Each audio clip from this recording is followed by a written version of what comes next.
Hey guys, so as I promised, I would release one gun video per week.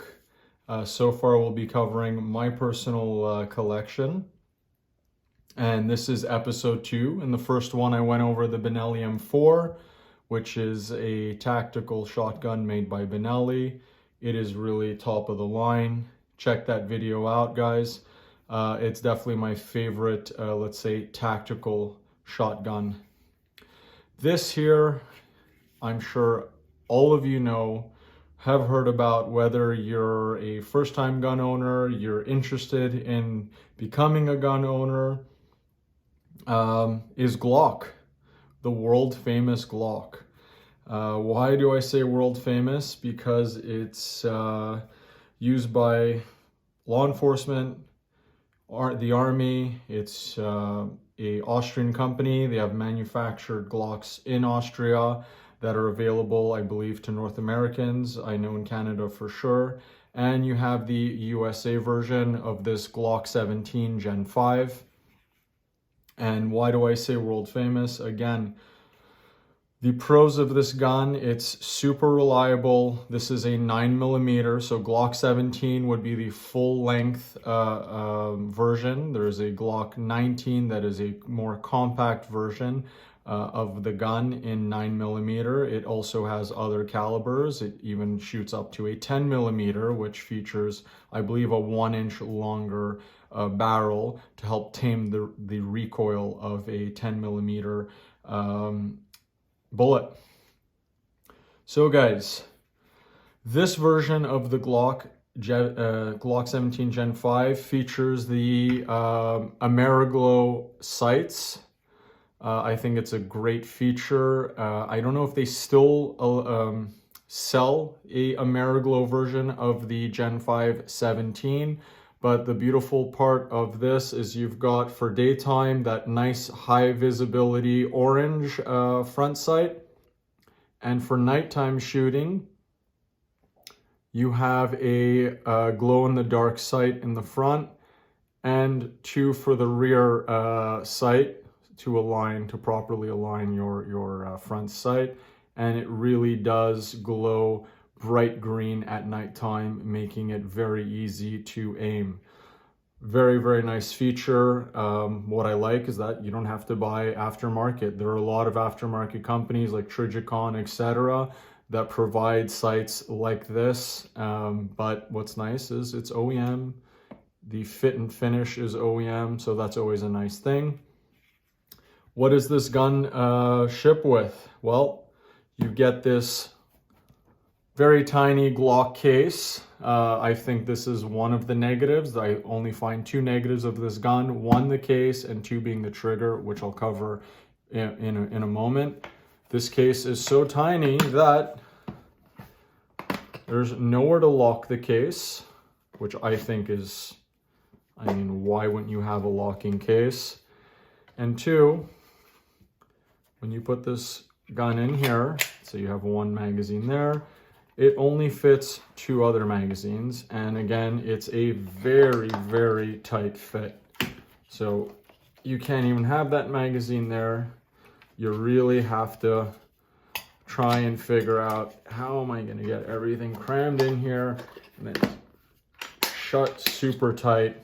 Glock, charge your customers $50 to $100 more and give them a bigger case and the locking feature where you could put a lock, and I promise you, people will be very happy to save themselves the hassle of buying a bigger case. So 3 magazines for the 9mm. I don't know if every Glock comes with 3 magazines. I know that this one did. And what's nice is that, let me close this out and put it aside. What's great is if you're a small person like myself, or let's say compact, and you don't have the biggest hands, well, the OEM grip is perfect. You could get your grip nice and high there with that groove, and it just feels super comfortable if you don't have the biggest hands. This is great. Now, if you are 6'3", guess what? You take that pin out and you could adjust the width of your grip.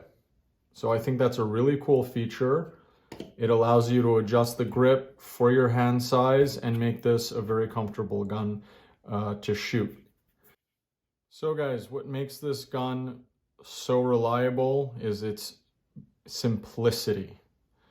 The gun is not super tight fitting and it's very easy to disassemble, clean, and reassemble. So you just slightly pull this slide back, you pull these notches down here, and voila, the slide comes right off the frame. Very simple design. You've got two little rails there that hold this slide in place. A little bit of oil, little drop of oil for the trigger mechanism. That's it for the frame, guys. Very simple to clean down with a rag. Recoil spring comes out, barrel, and that is your fully disassembled Glock for everyday cleaning purposes and lubrication, guys. It is super basic and easy, and that's what makes it great. A little bit of oil in here for your slide, drop oil right there, and that's it, guys. If you own a 1911, you will know what I'm talking about when you compare that and this in terms of simplicity. It's night and day. Let's get this recoil rod back in place with your spring. Goes up right against the barrel there, and very simply get your slide up here and then along the rails. Boom, slide it back for it to lock, and that's it, guys. That simple. I would say, other than the case, the only negative with this gun is the trigger. Firstly, I don't like this polymer trigger with the little polymer safety, and I don't like the weight of the trigger pull. It's roughly 6 pounds. Obviously, there's a variant between each pistol made. And that is, again, a simple fix. If you don't like that 6 pound trigger and you want to go with roughly 1 pound less, better feel, crispier, strongly suggest you spend $125 and you get this Apex Tactical Specialties Action Enhancement Kit. Make sure if you have a Gen 5, you get the Gen 5 version. 2 pieces, guys, 1 pin. Again, super simple, being Glock design. You take out the 2 pieces OEM trigger, replace it with this. Again, a couple drops of oil where the pieces connect, and you're done. So next video, guys, I will have an install of this trigger, and I can't wait to try it out. It removes 1 pound of pull roughly, and it should make things just feel overall better. This is an aluminum trigger as well, so should also feel better for the finger. So that's about it. You have a groove here for a weapon light. I'm probably going to get a weapon light. If anything, it even better balances the pistol. Obviously, any pistol with a polymer frame and a steel slide is going to be top heavy, so you're going to get a little more of that motion on recoil. 9mm, not too bad, but on the hotter rounds, bigger calibers, you definitely might want to put a light in the front. That'll serve 2 purposes. One, you have that nighttime visibility, which is great, and you'll slightly balance the gun a little better, especially for people, like I said, if you have small hands, you're a smaller person, why not have a better balanced gun? That's just my opinion, guys.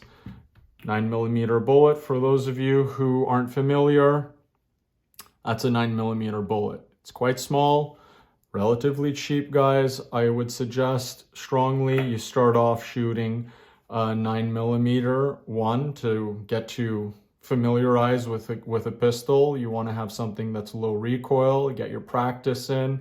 It's cheap. You could shoot a lot of rounds. It's not going to cost a lot of money. So that's great. And I strongly suggest one that you go to your local range or ask a friend if you could try their Glock first. It's very important, guys, to always feel the most comfortable with the gun that you want to purchase. So I do suggest you try different handguns, and whatever you're more comfortable with will be the right decision for you. I happen to like Glock when it comes to the polymer framed guns. I think it's one, like I said, has a great reputation, and two, it just fits me well. I feel very comfortable with it, guys. So that's about it. Next video will cover my revolver, Smith & Wesson. It's got a little more kick than this. It's actually quite entertaining. So I hope you enjoyed the video, guys. Once again, I will be going over, let's say, one video a week and go through my personal collection. And let's see if you guys like these, then we might go over to the range and have different, families' weapons on the channel as well. Thanks again, guys, for watching. Thank you for giving thumbs up and subscribing. Take care, all of you.